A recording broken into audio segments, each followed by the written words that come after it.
तो 8 बजे की 8 स्पेशल रिपोर्ट में अब ममता वर्सेस मोदी की बात। केंद्र और बंगाल सरकार के बीच चल रहा विवाद बढ़ता ही जा रहा है। बीजेपी के राष्ट्रीय अध्यक्ष जेपी नड्डा के काफिले में हुए हमले के बाद केंद्रीय गृह सचिव ने बंगाल के बड़े अधिकारियों को दिल्ली बुलाया है, लेकिन ये विवाद तब बढ़ गया जब इन अधिकारियों ने दिल्ली आने से इनकार कर दिया।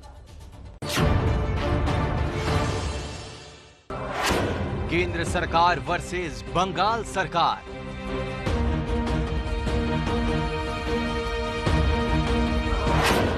ममता के अधिकारियों को आज दिल्ली बुलाया है। क्या केंद्र के निशाने पर हैं बंगाली बाबू? इस जंग के कितने रंग हैं? इस वक्त का सबसे बड़ा सवाल कि आखिर आईएएस आईपीएस पर किसका अधिकार? बंगाल विधानसभा के चुनाव तो अगले साल अप्रैल मई में होने हैं, लेकिन इसकी जंग की आंच अब बंगाल राज्य की सुरक्षा की जिम्मेदारी संभालने वाले प्रशासनिक अधिकारियों पर पड़ने लगी है।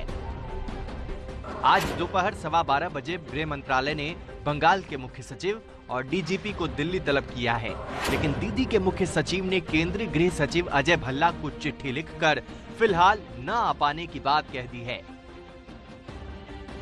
अब इस ना के क्या साइड इफेक्ट हो सकते हैं, क्या कहते हैं नियम, ये भी आपको बताएंगे, लेकिन इससे पहले पूरा मामला समझ लीजिए।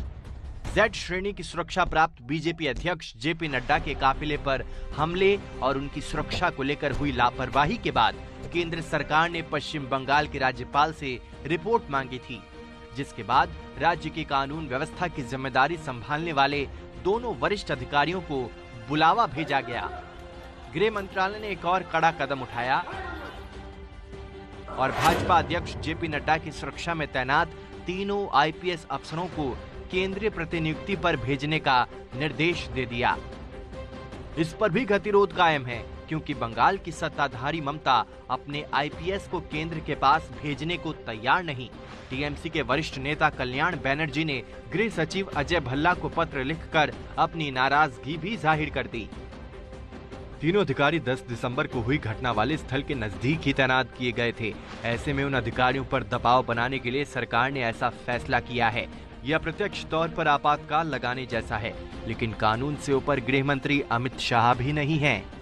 सत्ता पर काबिज होने को बेकरार बंगाल बीजेपी इस बात से खासी नाराज हो गई और कल्याण बनर्जी को नियम कानून समझाने में बीजेपी खेमे से भी देर नहीं हुई।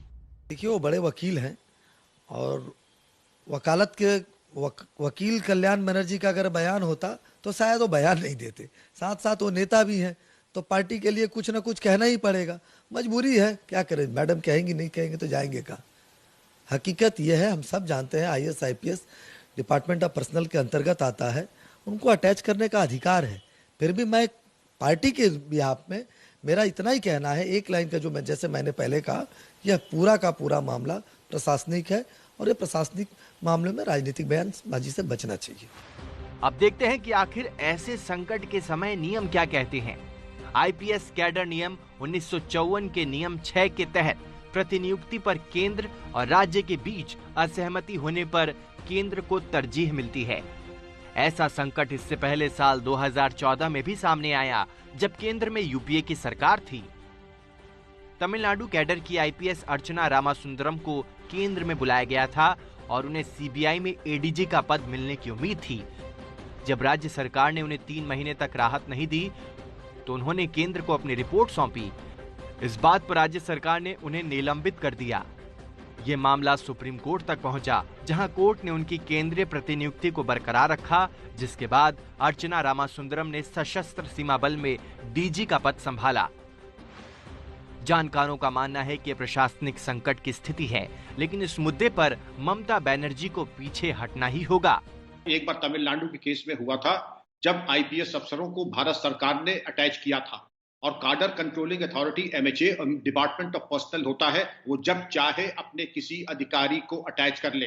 बंगाल भारत का एक अंग है, वो कोई इंडिपेंडेंट देश नहीं, जैसा कि ममता दीदी जानना चाहेंगी कि वो अलग से देश है। वही संविधान जो हमारे आप पे लागू होता है, वही बंगाल पे भी लागू होता है। तो आप क्या समझते हैं कि क्या ये बंगाल पुलिस सर्विस है? ये बंगाल पुलिस सर्विस नहीं है, इंडियन पुलिस सर्विस है, जिसके कि संवैधानिक उत्तरदायित्व है और इसकी पूरी जिम्मेदारी नौकरी देने से डिसमिसल तक, कार्डर अलॉटमेंट तक ये एमएचए और डिपार्टमेंट ऑफ पर्सनल करती है। ममता और केंद्र की लड़ाई अब आर या पार में तब्दील हो रही है। बीजेपी के कार्यकर्ताओं की हत्या हो रही है।